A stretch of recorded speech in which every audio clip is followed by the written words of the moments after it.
India had a golden opportunity to, of course, seal their first ever series win in South Africa, but they failed to do so, and they'll have to put themselves behind that right now, not think of it, because the ODIs are here, and it starts on Wednesday from Paarl, Boland Park, and that's a venue that many Indian fans remember, most specifically 2001 when Sourav Ganguly and Sachin Tendulkar was opening the batting.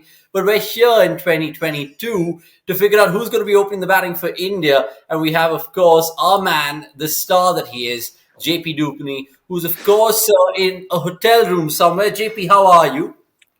I'm good, sir. How are you doing? All well. I mean, you still must be absolutely happy with South Africa's test win. They can really put the cherry on the cake if they can get an ODI series win against India, because the last time India were in the Rainbow Nation, it wasn't pretty from the host perspective. What are you looking forward to the most in this ODI series, JP? Well, yes. To answer your first part of that question, I am still smiling about that magnificent test performance. But what am I looking forward to in terms of the ODI series? I think from both teams' perspective, I'm hoping to see a resurgence of some new names, as we've seen now in the test side, particularly from the South African context, where the likes of Peterson and Marco Jansen, took the center stage.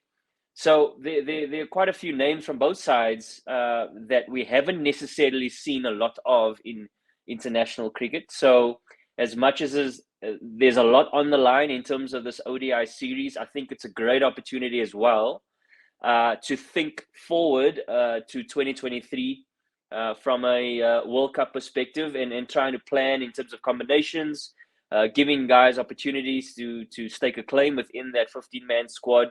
So a riveting series is on hand for us, I believe.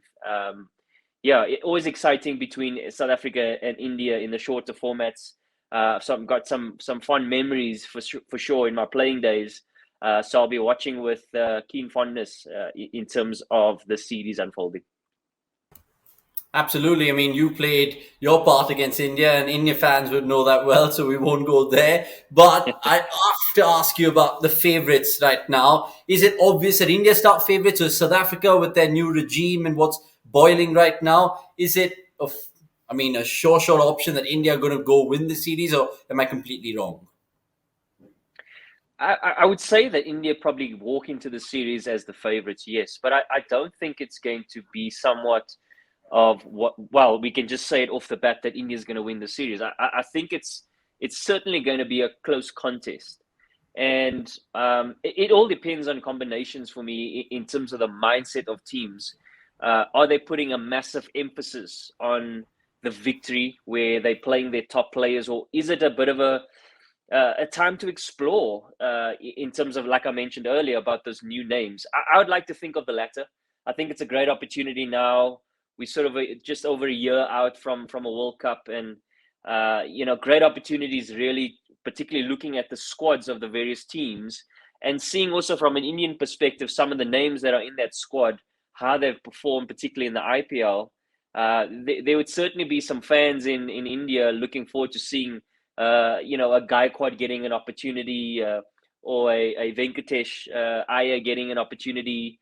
Those are the exciting prospects from an Indian perspective, and as well as South Africa. So yes, India come in as the favourites, but I certainly see it as a very close contest. Let's just, of course, ask you about who's going to open for India then, because, like I said, JP, KL has been batting in the middle order in the last 2 years in ODI cricket. Do you see any changes there, given that no Rohit Sharma as well? Yeah, I certainly would like to see him on at the top of the order, particularly with the captain's armband as well, really trying to dominate from ball one. And one of the main reasons why I say that as well, I look at the potentials in terms of combinations for India. There are quite a number of sort of top order to middle order batters in that squad that can sort of fill that middle order positions. So yes, Rohit's not there, so I think there's a great opportunity now for a Rahul and maybe even a Gaikwad to open the batting. That's sort of my sort of thinking around a combination at the top of the order. Surya Kumar Yadav possibly comes to mind as a number 3, Kohli at number 4. So there are various options, but I would certainly like to see him at the top of the order. Yeah, let's see how that really goes on. And like you said, at number 4 as well, there are plenty of options. Surya Kumar comes to mind. Shreyas Iyer, of course, is there. Ishan Kishan, whether they throw him in the mix to just get another left-hander, it'll all really unfold on Wednesday. So you can catch it all on cricket.com. Now, having said that, what about South Africa then? Because they're quite a couple of hidden gems, so to speak. You talk about Janneman Milan. There's, of course, others. Who really sticks out for you in terms of their squad? Yeah, so you mentioned a name there, Janneman Malan. I think he's been absolutely prolific at the top of the order.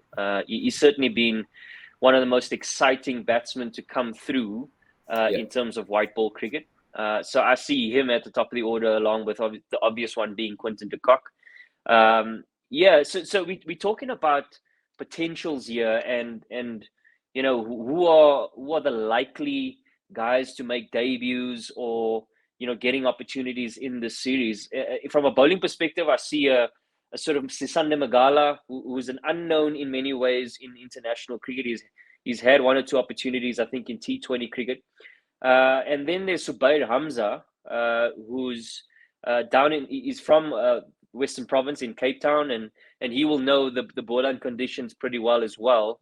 I think he's somebody that we could see get an opportunity further in the series, and he's certainly somebody that has shown great and immense talent in the white ball formats in domestic cricket of late.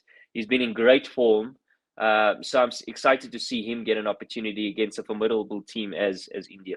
Yeah, absolutely. It's something to really pen down if you're watching JP right now, because look, he called Marco Jansen correctly prior to the Test series, and we know how he's been brilliant for South Africa. And he also mentioned Keegan Peterson, and he was, of course, the man of the series in the Test matches.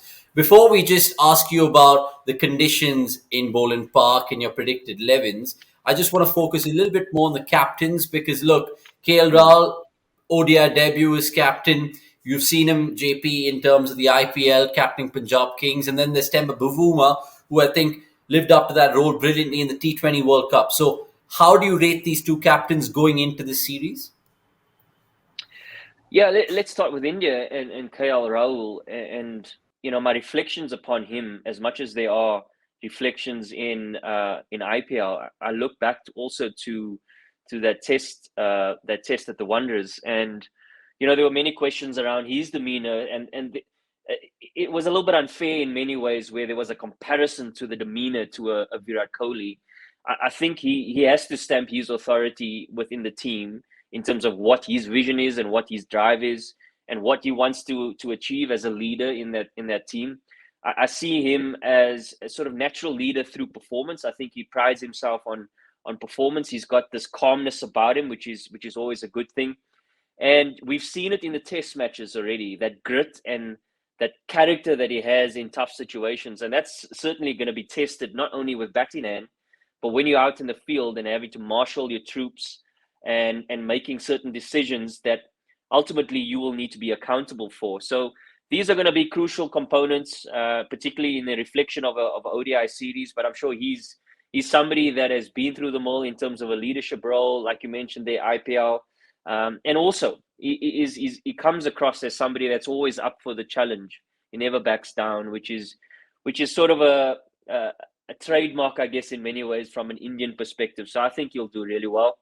From a Bavuma perspective, like you mentioned there, really stamped his authority as a leader, and it wasn't necessarily on the field. I was really impressed with Temba, and I was fortunate enough to be inside the dressing room when it came to the World Cup, and how he dealt with certain off-field situations and just the conversations that he's had one-on-one with players, but also as a team, is demanded. When I say demanded, it sounds a little bit harsh, but he's asked a lot of the team to really give their utmost in everything that they do, and I think that bodes well in terms of a strong leader. He understands the sort of vision where South Africa wants to go alongside Mark Boucher. So they're sort of neck and neck in terms of where they're at in their careers from a leadership point of view. And now it's a case of whether they can balance this sort of role of leader and performance You think of Virat Kohli and how well he's done that over a period of 6 and 7 years. Can somebody like Temba Bavuma and KL Rahul, do that as well? So it's going to be riveting to see how they unfold. Yeah, absolutely. They can draw inspiration, like you said, from Virat Kohli or from Bavuma's perspective, Faf du Plessis, who's also been a terrific leader when it came to white ball cricket for South Africa. Right. I have to ask you about your predicted 11s right now. Let's have some fun in terms of picking the Indian 11 first and then the South African 11. You could be completely right or completely wrong. I think it's the former with you because you've been spot on. So who is it then? Yeah. Openers for India. Yeah, this has been a difficult one because in many ways there are a lot of unknowns in both teams in terms of what they can produce. We've only seen them really in IPL from an Indian perspective, and I've had glimpses of them from a South African perspective. So my playing 11 for India is KL Rahul, Gaikwad, Surya Kumar Yadav, Virat Kohli, Shreyas Iyer, Rishabh Pant. I'm going with Ashwin. And then Shardul Thakur, Bhuvaneshwar Kumar, Bumrah, and Chahal. So I've gone with two spinners, particularly in the conditions that they're going to be facing in Paarl. And then shifting to South Africa, we spoke about Yanaman Malan and Quinton de Kock at the top of the order. We've seen Temba Bavuma at that number 3 position. Aiden Markram, who's come into the side as an opener, but has really solidified himself in that middle order in white ball cricket. So I've got him down at 4. Rassie van der Dussen at 5, David Miller at 6, Dwayne Pretorius at 7. I've got a debutant at 8 in Sisanda Magala, who I think is going to be an exciting prospect with ball in hand, some great skills at the death as well, and good variation. Then Kagiso Rabada, Lungin Gidi, and Braze Shamsi. So that's my 2 playing 11s. I'll tell you what, it's a fascinating 22, let alone the 11s over there, because look, many people could let us know in the comments if they agree with you or disagree with you, because you've picked 5 right-handers in that top Indian 5, but that's your choice, JP. Even though you're a left-hander, it's ironic. Having said that, let's quickly ask you about the conditions. What can we expect? Is it going to be an absolute belter? Are we talking about 330, 340s, or am I getting carried away? Yeah, the thing about Paarl of late, it certainly hasn't been the case when it comes to one-day cricket. I think we got to take into consideration as well the difference from a day-night game as opposed to a day game. I've done a little bit of research in terms of average scores. You're looking at around 265 to 70 when it comes to day-night, and then it drops quite substantially when it comes to day games. It goes down to just under 240. And the sort of trends around that is that early morning, sort of 10 o'clock, you're looking at that first 15 overs with ball in hand. The seamers seem to play a big part, and that's in the first innings. And then you head towards the second innings, you generally see the spinners coming into the game. It's quite a big field. So history shows us that we don't see a large amount of boundaries. Teams that really run well seem to put up formidable totals. And strangely enough, in the last 15 overs of a batting innings, the boundary count is pretty low. When we come to the standard sort of viewership around the world in terms of different stadiums, this one in particular, we don't see as many boundaries. So again, it speaks into the ability to recognize that and having conversations and game plans accordingly to make sure that you run pretty well. I was privileged enough to play for the Paarl Rocks in a T20 competition in the domestic competition in South Africa, and I played for the Paarl Rocks, and that was a game plan that we used really well according to the opposition teams. They didn't quite understand that. We made sure that we run 2s and 3s really well, and that gave us the opportunity to set up really big totals. So it's interesting that that's sort of the conditions that they're going to be facing. But also what I want to mention is what I've realized, the trend in terms of tosses in one-day cricket these days, teams are generally winning tosses and bowling first. They're backing their opportunity to chase down scores no matter what the target is. So it'll be interesting to see how teams go this time around, with the fact that second innings the wicket does slow up a touch, and I mentioned there the spinners come into the game. So it's going to be an exciting one for sure. Yeah, it's really great that you mentioned all those things, because once you're looking at it from a team's perspective, it's quite amazing that in terms of all those little trivias about Boland Park, and you guys can catch more of the stats and the ground analysis on our website. Right, JP, who's winning this ODI series? We'll wrap up this preview right now because it's been an enjoyable long watch for the viewers. You called correctly in the test series saying 2-1. Are you going for the similar scoreline, should I say? I think the first question I should ask you, do you want my head or heart answer? I honestly want a bit of both. So you can play whether diplomatic cards out or you want to play the bias card out. Be my guest. Yeah, look, my prediction is a 2-1 to South Africa. I did mention earlier. So it's clearly the heart. Though, that's the heart. I did mention that from a head perspective, India comes in as the favorites. But I'm predicting a little bit of an upset, purely on the back of a little bit of momentum in South Africa's way, coming South Africa's way in their test series, growing in confidence, growing in stature, and hopefully they put in another great performance with the white ball. Okay, let's see how it really unfolds out there. KL Rahul, of course, the captain for Team India, and he's going to be up against Bavuma, South Africa. It starts, of course, on Wednesday, like I mentioned. And you can catch it all on cricket.com and use the Fantasy Research Center as well, which is quite a great tool on the cricket.com app. It's a goodbye from me, Abnish Hegde, and JP Duminy, who, of course, has got his heart in place for this one.